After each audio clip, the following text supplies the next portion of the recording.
Este vremea pentru cuplul tău preferat, pisică și șoarece, în Tom și Jerry se dau un spectacol. Iar apoi să nu cumva să fugi. Sunt povești cu Tom și Jerry la Boomerang. Dacă Jerry fuge, știi că Tom este pe aproape. Stai, nu fugi! Povești cu Tom și Jerry urmează la Boomerang. Iar apoi este vremea pentru micii poznași la Boomerang.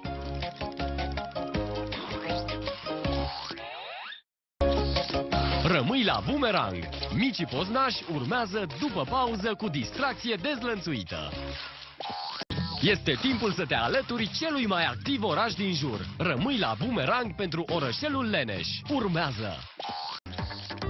Acum devenim sălbatici, cu Patrula Junglei în acțiune.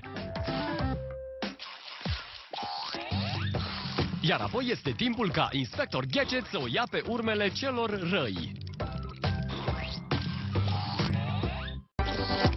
Acum este vremea pentru ceva foarte special. Comoara Boomerang. Acest cățel vânează mereu gustări și fantome. Un alt episod din Scooby-Doo, Unde ești tu? Urmează chiar acum.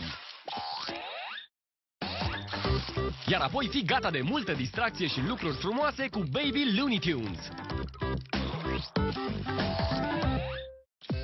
Acest cățel nu doarme niciodată. Un alt episod din Crypto, câinele erou, urmează. Iar mai târziu ar trebui să ai pregătit popcornul. Este timpul pentru Cinema Boomerang.